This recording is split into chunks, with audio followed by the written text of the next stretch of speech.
Welcome to News Desk with me, Mami Sinyamiche Thompson. In the next hour, more than 30% increase in persons killed due to road traffic accidents in July 2023 compared to the same period last year. We have details from the latest figures from the National Road Safety Authority on road traffic casualties. Also, death toll from the northeast floods climbs to 8, with more floods expected as the Bagri Dam opens. We have details.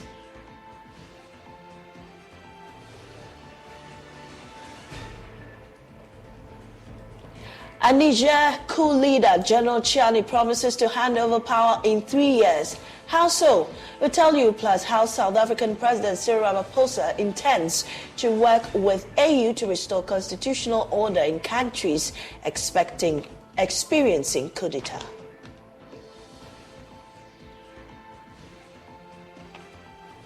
Details of these and more, plus business in the ZAL. Please stay tuned.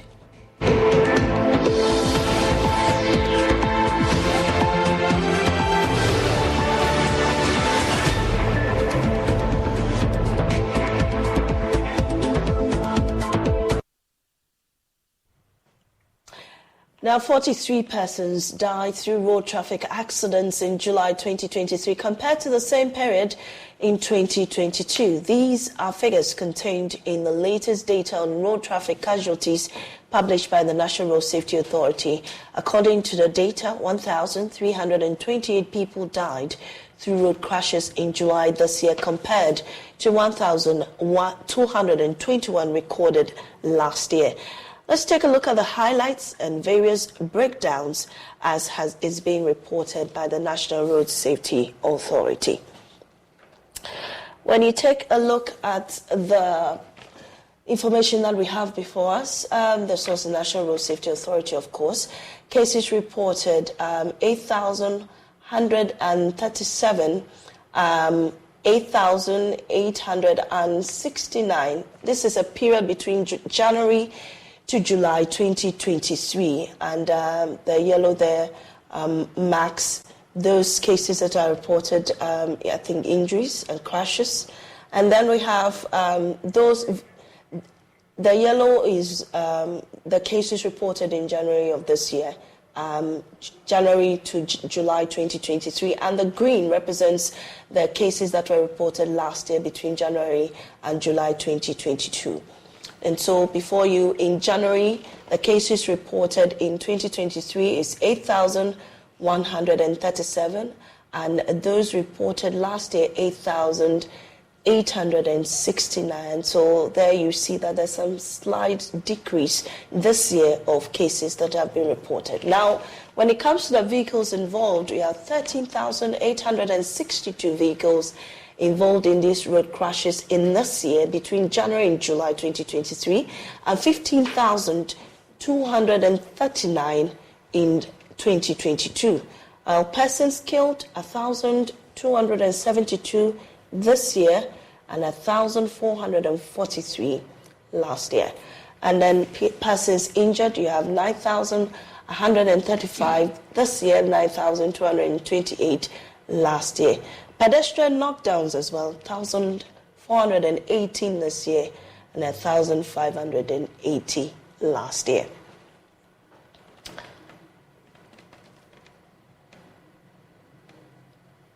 And then we have the percentage change in the road crashes situation from July to January, January to July 2023 and 2022 compared.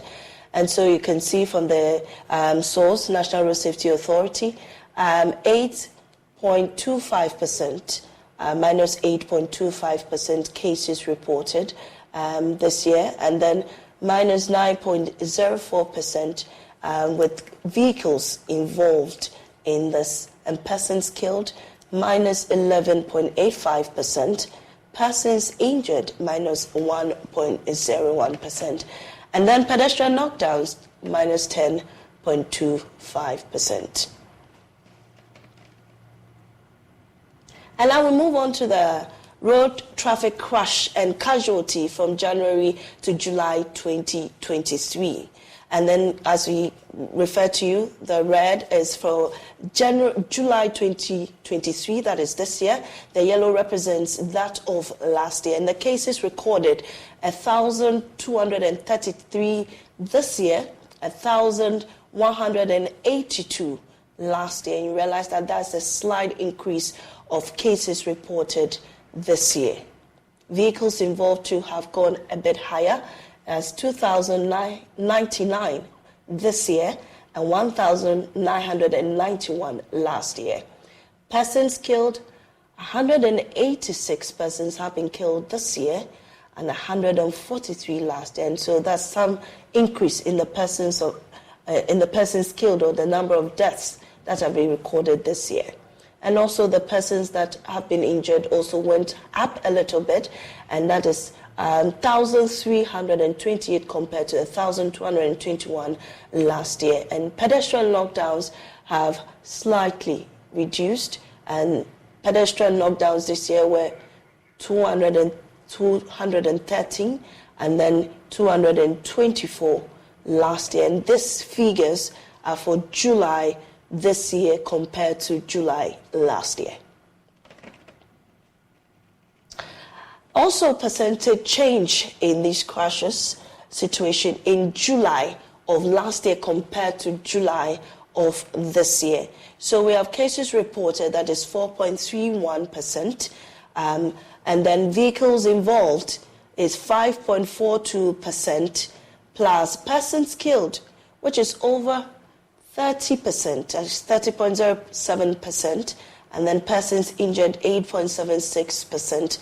Pedestrian knockdowns, that has gone a little bit lower, which is minus 4.91%. And so you realize that the number of persons killed this year have increased over 30%, and that's according to the National Road Safety Authority.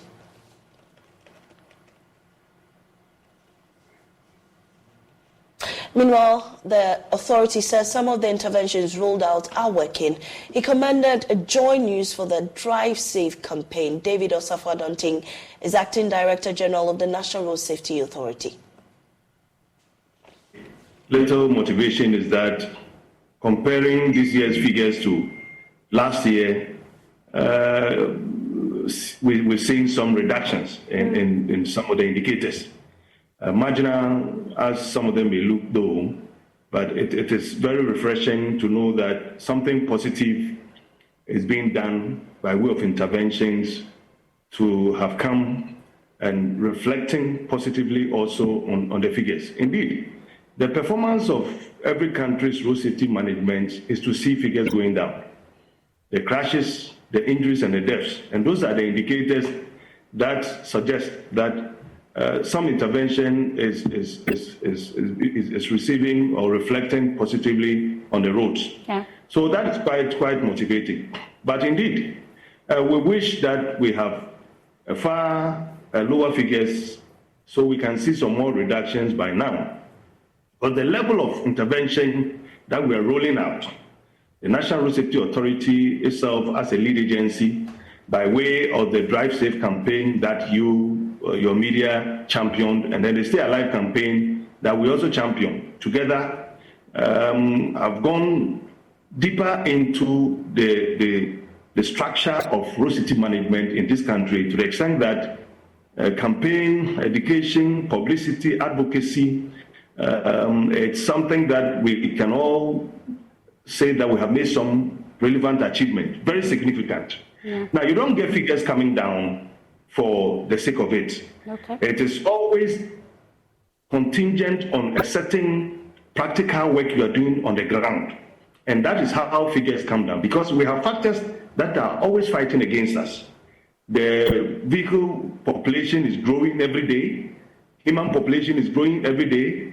Indiscipline on our roads. And as you are aware, some malfunctioning of certain road facilities. These are all critical factors that give impetus for risk, people to take risk, and for that matter, result in the deaths. Okay. But if you have a very strong campaign structure, which I really commend the media for supporting the national road safety to that extent that we were able to roll out this campaign, and all we were trying to do was to minimize indiscipline, especially on the part of road users, drivers, pedestrians, passengers, motorcyclists, and all that, so that they can themselves own road safety. They can protect themselves when they're using the road. And I think that I must commend Ghanaians for accepting the campaign, which had a slogan,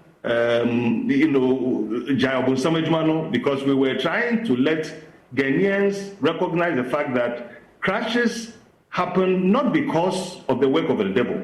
It is because we are indisciplined. And still on our Drive Safe campaign, dysfunctional traffic and street lights are becoming a common phenomenon in Greater Kumasi. A number of road traffic accidents have occurred at some intersections as a result of the malfunctioning traffic lights, coupled with some dysfunctional street lights. Commuters have lamented delays in fixing them and at major intersections in the region. Nana Boachi Dankwa Yadom interacted with some commuters at Amakum in Kumasi. In several communities, dysfunctional traffic lights and street lights have led to traffic congestion, wrong vehicle and pedestrian directions, motorist conflicts and prolonged travel times. The poor illumination at night and safety at road intersections have become a worry to motorists and commuters. And this traffic light always, sometimes it goes on, sometimes it goes off. And even yesterday, as one of my brother was saying, there was an accident here with a VIP and a motorbike. And this traffic light is the inner city traffic light from Kumasi to Ejiso and Accra. And you can see behind you, you have seen that those from Accra to Kumasi, they just stop here and watch those from Kumasi to Accra to come before they move because of the traffic light. And I don't know who is responsible for the traffic light to maintain or to repair when it goes off anytime. Is it the road minister or is it any other institution who's supposed to do the traffic light at all time? In Kumasi here, I can tell you and I can show you that those living in Kumasi, we don't have traffic light. And it's true. This is a highway traffic light and it's off. So those from the left and those from the right, who's supposed to pass and who's supposed to wait? And even the traffic light behind the street light behind the traffic light, you can see it's not working. Some is not working.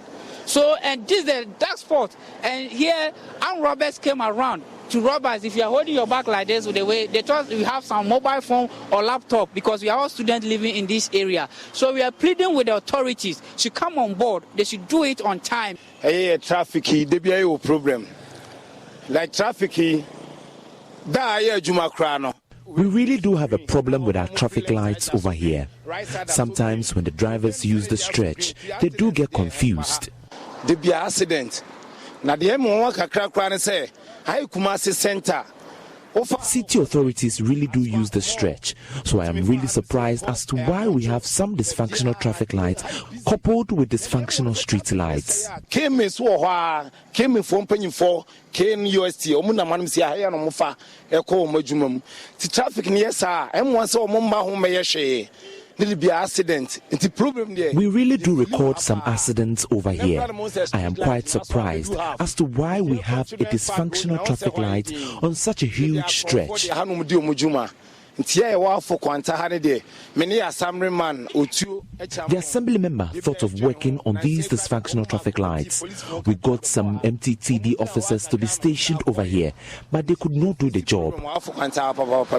For we living here in Amokum, we are living a death trap concerning this stretch. If you look at the function of this traffic light, it's causing a lot of accident over here. Just recently, I think yesterday, there was a huge accident over here. That was VIP bus and a certain motorbike due to this dysfunction of this traffic light, and it's very disheartening and embarrassment. So we are calling on the authorities to come into our aid. Kumasi, we are very worried about this situation. Look at the children's park just opened here, and that place is called a headquarters of armed robbers because of the abandonment of the street light. We don't have over there. Reporting for Joy News, Nana Boachi Dankwa Yadom, Kumasi. Now, deaths from the Northeast regional floods have reached 8 as 2 more bodies were found after a building collapsed on them in the Yonyo-Nanswani district. The incident occurred on Friday and the bodies have since been retrieved unburied.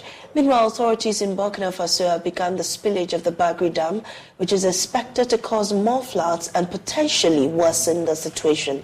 Speaking to Joy News, Regional Minister Yidana Zakaria has called on residents living and farming along the spillways to evacuate to safer grounds and stay alert. Correspondent Ilyasu Tanko reports from Cherponi district. The Northeast regional authorities are still taking stock of the damages as a result of torrential rainfall in the region. 8 people are now confirmed to have lost their lives and 3 more injured and receiving treatment. According to the Disaster Management Organization, the 8 died through building collapse and drowning in the East and West Mamprese municipality and the Yunyo-Danswane district. The flooding has grounded transportation to certain parts of the region as road bridges have been washed away. Education and healthcare services have also been suspended in some of the affected areas, with several farmlands and houses destroyed, and many residents are still stranded in their communities with no access to other parts of the region. As part of his regional tour of the affected areas to assess local authorities conduct aftermath assessment, the regional minister Yidana Zakaria visited the Cherponi district, one of the districts hard hit by the floods. Here, the flooding has worsened the already bad state of the road network and the poor living condition of the people, as road bridges, farmlands, as well as food crops have been flooded and washed away. At Tikinga, where a bridge linking the Cherponi and Yunyo district was collapsed, the Member of Parliament, Tahido Abdurazak, explained the state of damage caused by the torrential rains. Where we are specifically is known as Tikinga, which falls within the Cherponi constituency or Cherponi district. And across the Beka Bridge is Yunyo constituency. Ours here has been splitted once, but beyond Yunyo, I'm told it's splitted about 2, 3, 4 times of the main road. Yesterday was one chicken market day. Bunkurugu people, you couldn't access one chicken market due to this damage. But when we stand here and look at this way, we have communities along this side. We have Laptangu, Najiri, Patani, Labangani, Saku, Pampali, Saka, Pampali, and then Wonjoka as well. Then when you get to Wonjoka and you go the other side, all this is going to reach the OT. And when you go to that side, we have to get Tinchangu, Naturi, Nakaku, number 1, Nakaku, number 2. Then Naduni as well. As I'm standing and speaking to you, the NADMO director told me Naduni as well on those stretch are all flooded. This is what is happening to us now within the Cherponi district. He said although an assessment was ongoing, about 42 communities are believed to have been affected, with most of them still inaccessible, and commuters now have to solely rely on the use of canoes to access their homes and farmlands. He appealed for the provision of life jackets among other relief items to assist the victims. I think we are used to 27 prone areas when it comes to floods, but this year on has been extended. We have about 15 communities more that have been added to the 27 communities that we are aware of, and we have about 12 areas that they use local canoe to cross to the other neighboring countries. That is Northern Togo, Sansan Mango, and all these people cross without life jackets. I did mention that the state should help us support these vulnerable people. That's one. And I know beyond the states, we have other NGOs, organizations that are into this. We are asking and requesting from them the needed support that we need to support these people who are what?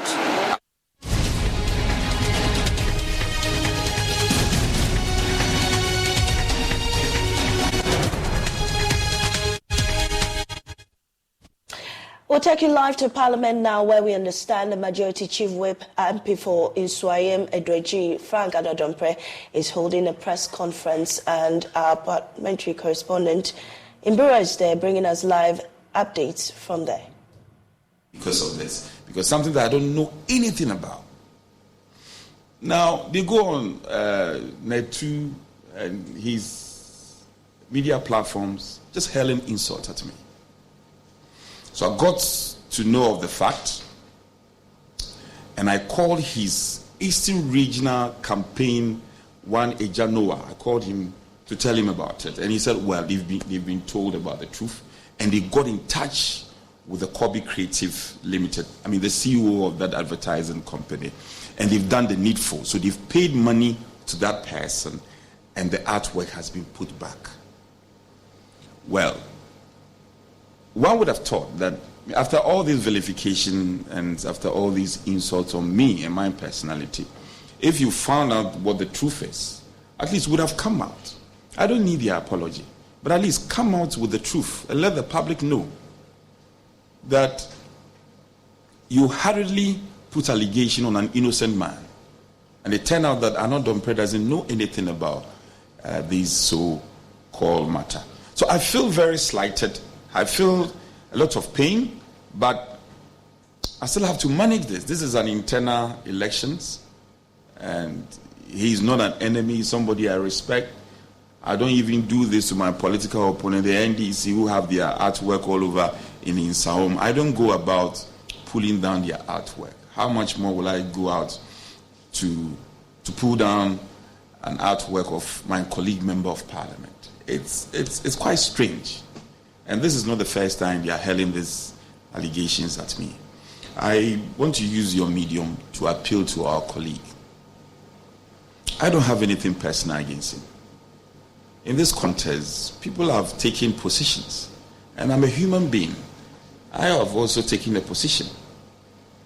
I feel proud about the person I support. And if I have to suffer these allegations and persecution because of my support for the Vice President, I find it very strange. I plead with them that they should understand that this is an internal election. And next time something happens, the least they can do is to investigate. You don't come out and put allegation against somebody, and especially when you find out that what you said was not true. The decent thing you should do is to come out and put out the fact. Interestingly, this morning, I called Kobe Creative Limited again, and he confirmed that it got back to him, and they've made payment, and therefore they've put out his artwork on the metal work.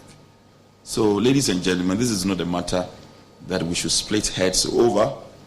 I'm not interested in pressing any charges against them, mainly because it's an internal election. But I want to sound a note of caution to them, that they should respect my decision.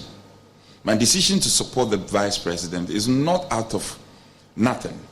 It is based on substantive evidence of what the man can do for our party and this country. It's not for me to run their campaign for them, but they should not use me as a subject matter of their campaign. Clearly, what they put out is not true. And I will advise Netu and his media platform that they know the implications.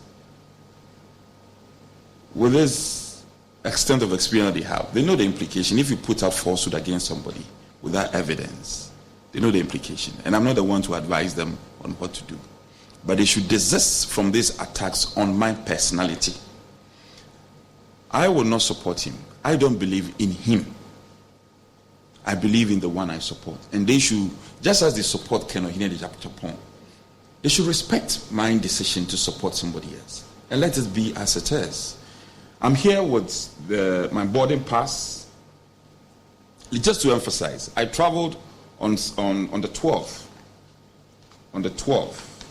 And I was due to return. If you look at the original schedule, I was supposed to return on the 20th. On the 21st, I was supposed to return on the 21st. I had to change my ticket.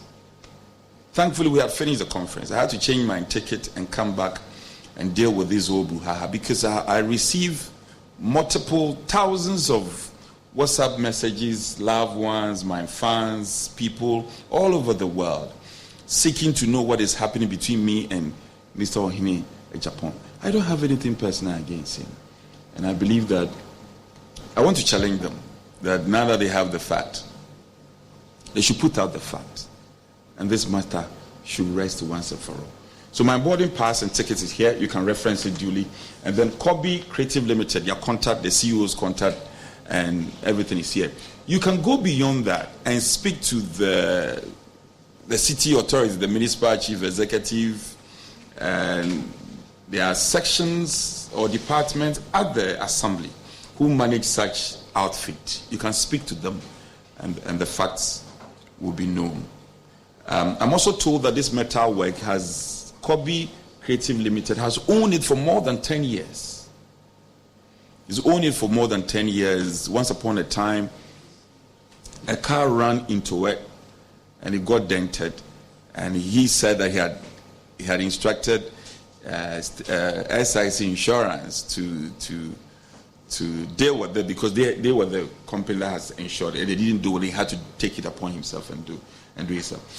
So the place is a very popular place. It's a huge metal.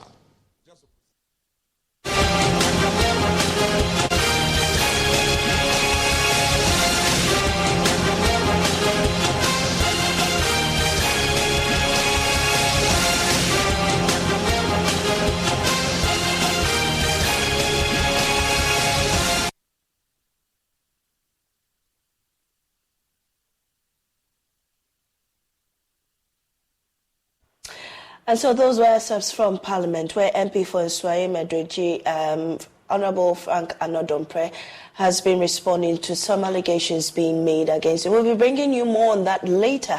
But still, with the OT Regional Minister, Mr. Joshua Makubu has endorsed the candidature of the Vice President, Dr. Mahmoud Bawumia, saying there's nothing wrong in doing that. According to him, the Vice President has a clear vision to lead the NPP to win the 2024 presidential elections. The Minister has been speaking to my colleague, Peter Senu, in that region. He's not the Vice President of flamboyancy and prolific spending. No. You know, it is alleged that you are throwing your support behind the Vice President to become the flag bearer. Well, if I'm throwing my support behind the Vice President, I don't think there's anything wrong with. If you know me from for long, I'll always support hard work. I'll support ideas. I'll support Alice. A direction. I'll support a vision. I'm not that type of person that is capable of navigating my way in the midst of maybe when the situation is messed up. No, we need a direction. We need a vision. And I think Vice President, right from the time he became a running mate to His Excellency Nana Addo Dankwa Akufo-Addo, has always been at the forefront of telling the NPP that, look, we can go this way. So you believe he's sharing his vision, his ability to lead the party into 2024 election? Definitely, and be the next president by 2025. The regional minister has also denied the allegations that he and some regional executive members have sabotaged the camp of flag-bearer hopeful Alan Kojo Chairman-Ting during his tour of the OT region some weeks ago. According to the minister, members of the Alan campaign team in the region have failed him. Sometimes, what I've always said is that there's nothing wrong to fail, but it is very disastrous when you fail as a result of your own incompetence and you still go ahead to ascribe that to other people. Look, I like Alan, I respect him, a minister that has served in cabinet of two successive MPP governments, the government of His Excellency John Agyekum Kufuor and the government of His Excellency Nana Addo Dankwa Akufo-Addo. I have no reason to want to sabotage Honorable Alan Chairman-Ting. So if he wins primaries today, am I not going to campaign for him? If he becomes president and he decided I remain in the region, will I say because he's the president, I won't do that? But the fact is that his people in the region let him down. Really? Yes, his people in the region let him down. Let me tell you, the first time I heard the Honorable Alan Chairman-Ting was coming to the region, I was in Ho, and I had to quickly run down to there. Listen, I was here the day he was supposed to have come. I was in this office waiting, until a call came at the last minute that he was not coming, and they were going to reschedule. Look, the next time I heard of his coming was when he was actually in town, and that very day, I went to a funeral in Pru West, proceeded to Ejura Seche Dumasi, because we had lost an uncle there too, and I slept in Kumasi. That Sunday, I was on my way to Accra when I got a call that, no, it was a Monday, I got a call that the Honorable Alan Chemantin was in the region and wanted to say hi to me. I said, but look at the time people are calling me. I am out of the region and there's nothing I can do to come back. But again, when he was to come, the next time I was informed. I sat here and he came with one of my godfathers, Honorable Peter Amewu. I'm that type of person that, look, because of my background as a person with disability, if you like intimidating other people, you have no relationship with me. I want a situation whereby at least the environment will be created for everybody to exhibit their what? Their self-confidence and then their talent. But when you are going wrong, I will tell you that no, you could have done this thing this way.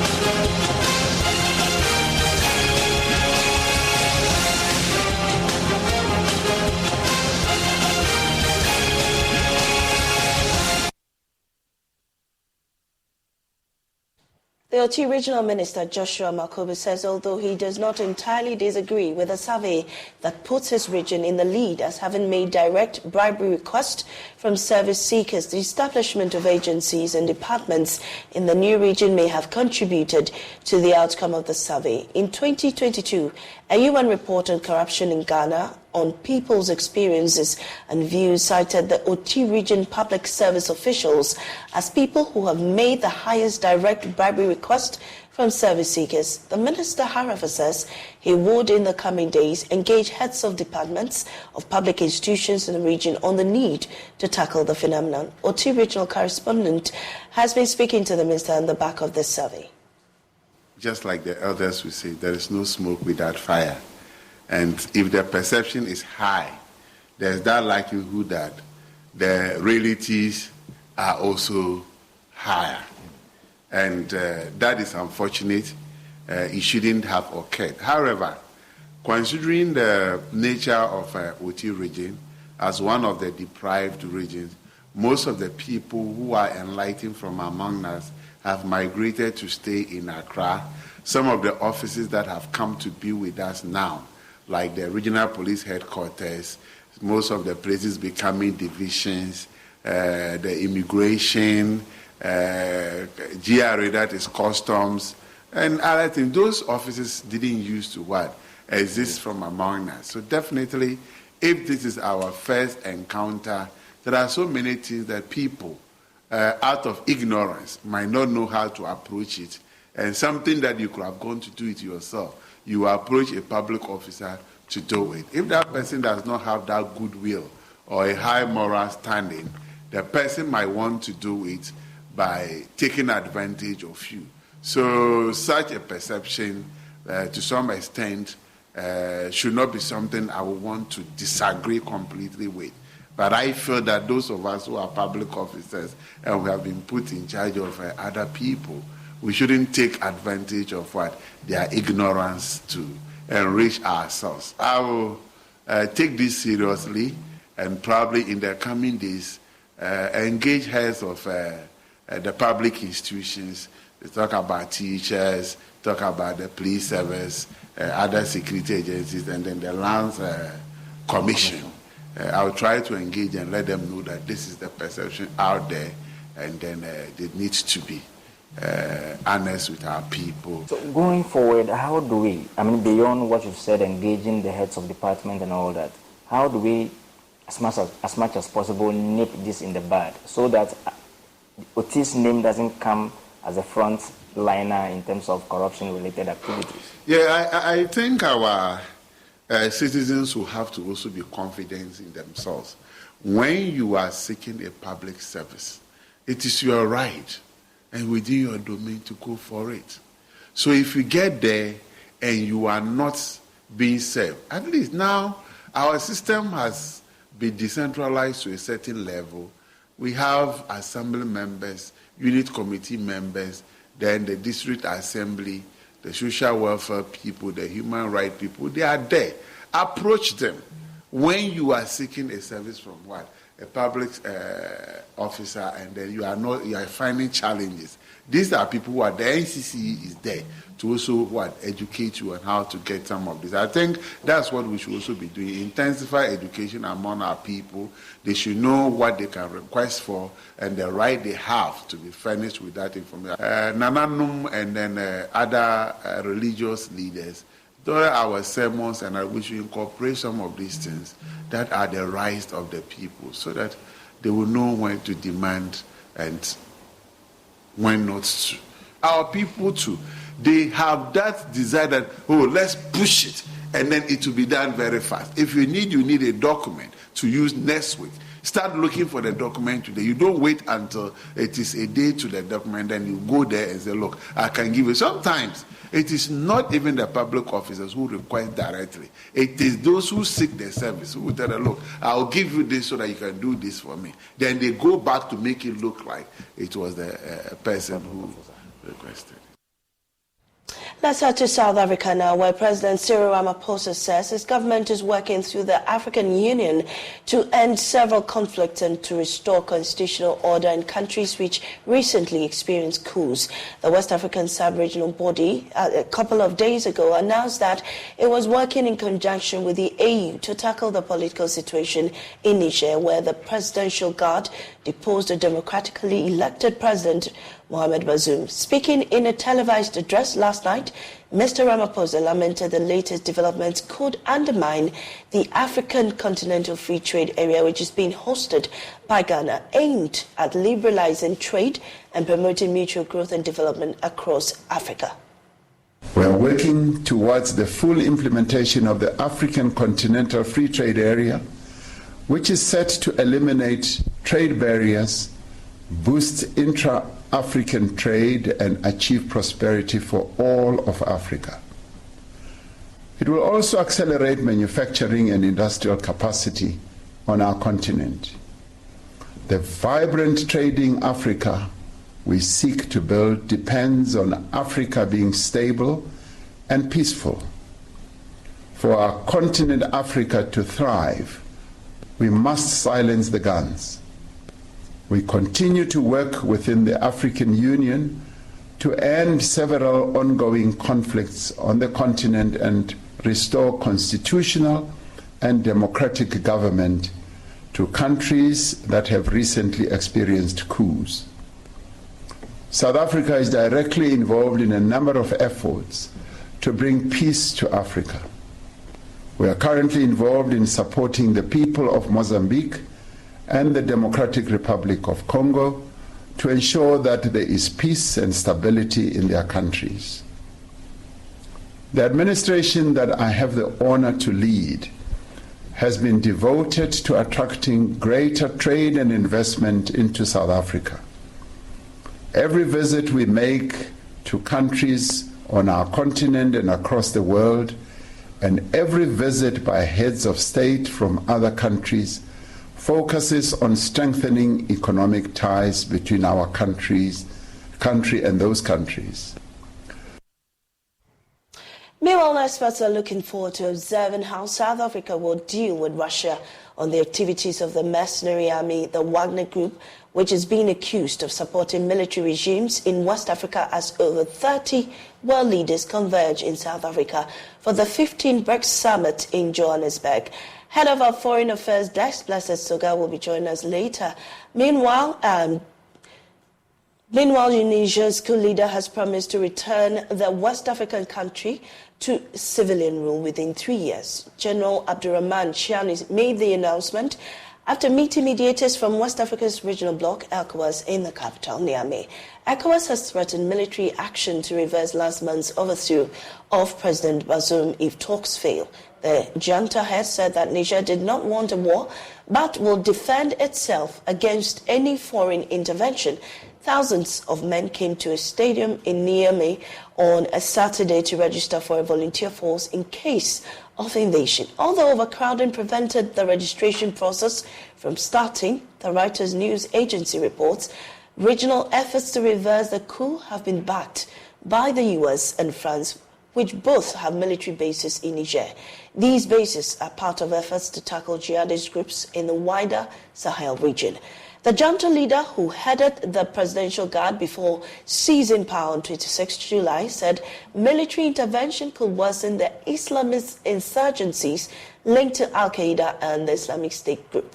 The situation in Niger as regards timelines given by the junta to hand over power is unique. Now let's have a look at how the Mali and Burkina Faso situations were handled by both the junta and ECOWAS. And as you can see on your screen, between 2021 and 2023, 5 coups were reported in Mali, Guinea-Bissau, Burkina Faso, and Niger. And the sanctions instituted in Mali, one, the ECOWAS instituted a ban on trade of goods, except for food, of course, and fuel and medicine. Also cut off from regional financial market and suspended from ECOWAS until they instituted constitutional rule. Now, a 24-month transition agreed upon after ECOWAS rejected their 36-month proposal.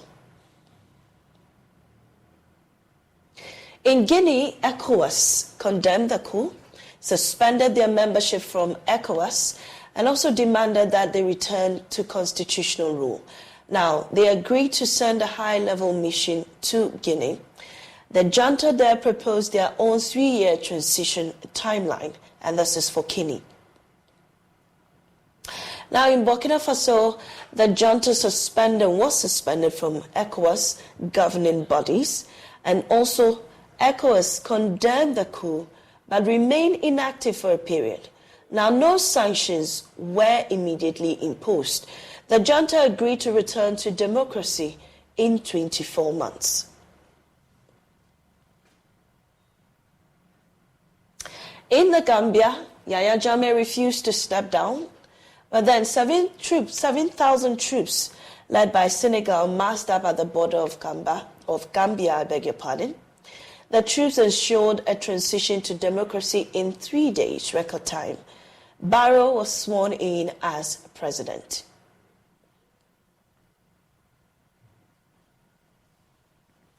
In Guinea-Bissau, ECOWAS deployed some 631 troops, mainly from Nigeria and Senegal. The troops protected public buildings and institutions. Now, from all these scenarios, the ultimatum given by ECOWAS to these various juntas failed. I mean, the timelines that these countries, especially Mali, Burkina Faso, the Gambia and the rest, couldn't adhere to the time. They didn't adhere to the time and couldn't, bring back constitutional rule between those periods. Also, diplomatic negotiations are still ongoing in all these 5 countries and are yet to seek any favorable outcome in these countries. Military intervention on the part of ECOWAS is still yet to be done.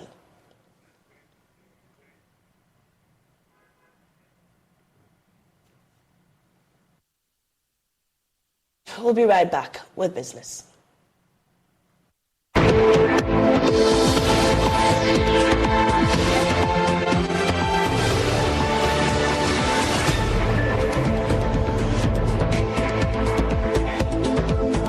Hello, my name is Abeku Agri Santana. If there's anything that makes my life so easy, it is my bank. I love hanging out with my boys at our usual fufu joint.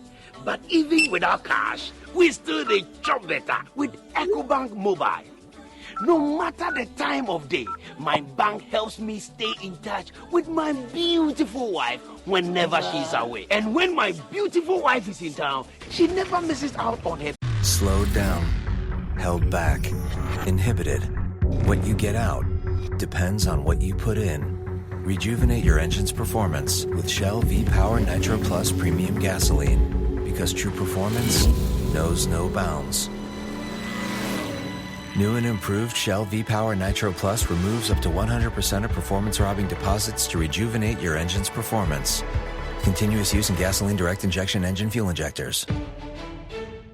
Favorite TV shows because I'm able to pay up all my TV subscriptions from the comfort of my mobile phone. Whenever she has to get groceries too, my bank makes it cashless and convenient. And the part my wife loves the most is when my bank makes it possible and easy for her to shop from any part of the world without moving. Welcome to the smart world of EcoBank. Download EcoBank Mobile from Google Play Store or the App Store and discover the smart way to bank. EcoBank, the Pan-African Bank.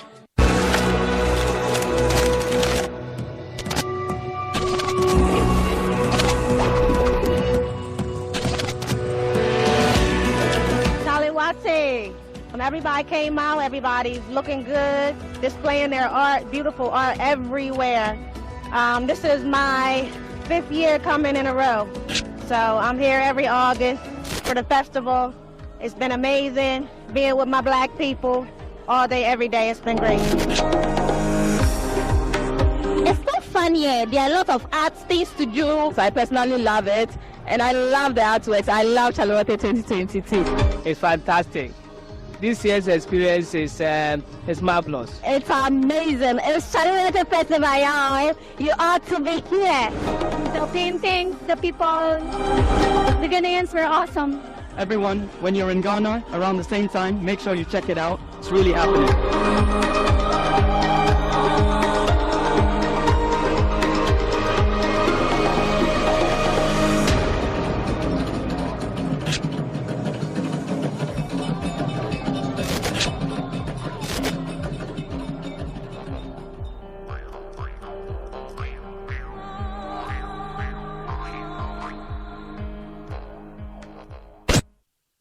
We've had news file over the weekend, and an interesting part of the conversation focused. Oh no, we are out of range. Oh, don't worry, Daddy. I have Alexa in my bag. Alex, what? Alexa, open Multimedia Ghana and play Joy FM. Super Hits Radio, Joy 99.7. Listen to Joy FM, Hits FM, Love FM, live on your Amazon Echo.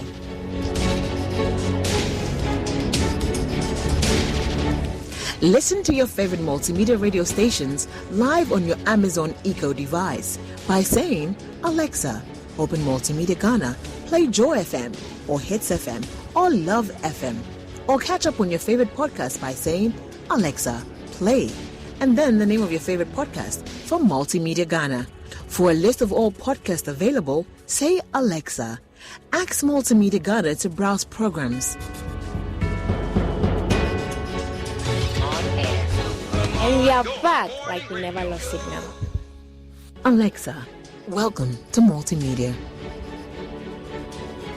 Score HD, the new exciting football channel, is now available only on HD Plus and brings you football from around the world. Watch Sadio Mane and Daniel Kufichre in the top weekly match of the Bundesliga 1 and DFB Cup, Primera Liga, Copa de la Liga Profesional, see Ronaldo in the Saudi Pro League, as well as daily sports news every other hour. Also, get updated on Messi and Mbappe on PSG TV and many more. Feely on HD Plus channel 151. Agronaede, HD Plus, the Feely experience.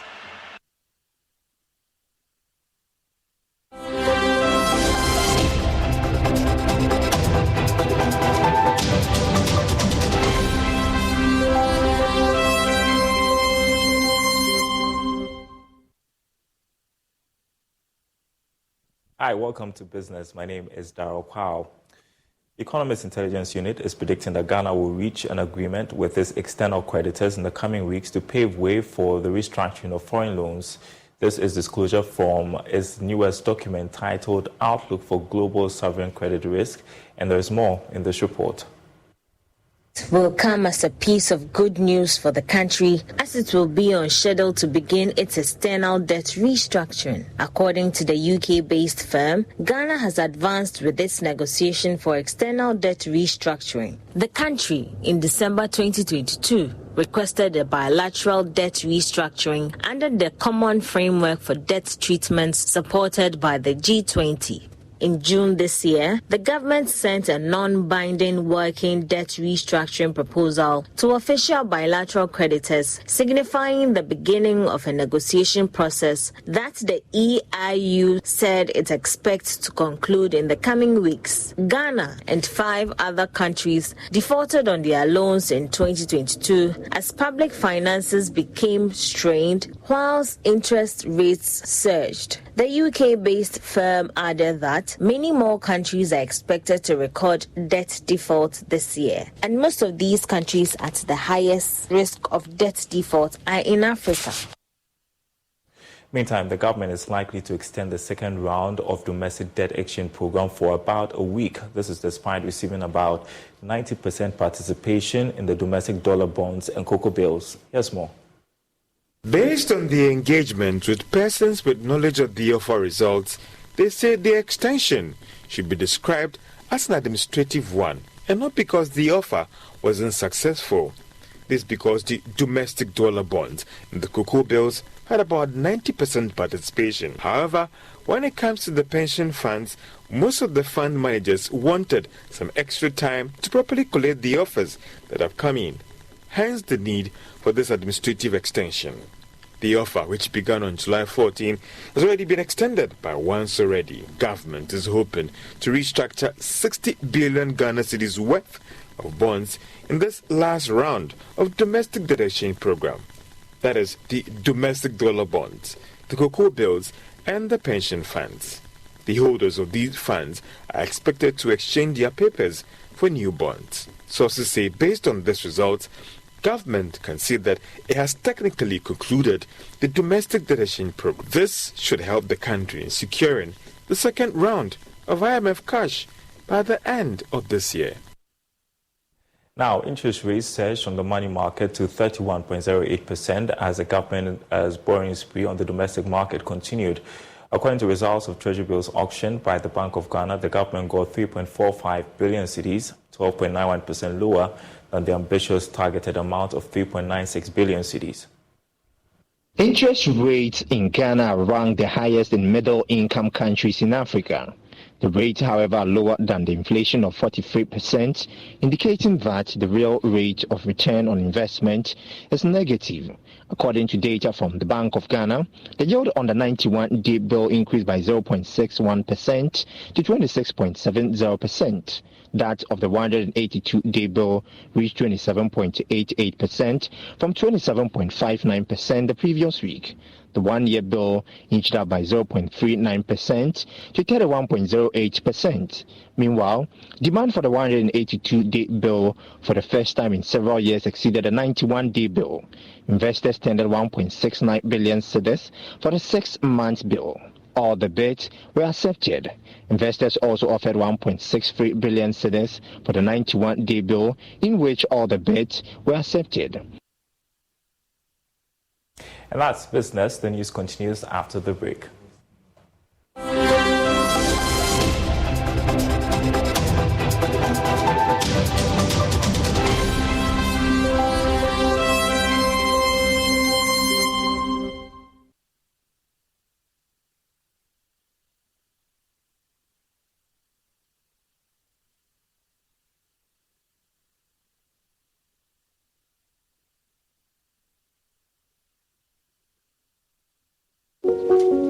In a world where determination meets innovation, a new wave of students is rising to conquer challenges and shape their destinies. But I'm telling everybody that agriculture is the next gold mine. And me, for instance, the big men in Ghana are all doing agriculture, but you are not seeing it. These extraordinary individuals are breaking barriers and blazing trails by embracing agriculture as a means to fund their education, accommodation, and meals. They are not just students. They are pioneers cultivating their dreams while cultivating the land. I want to do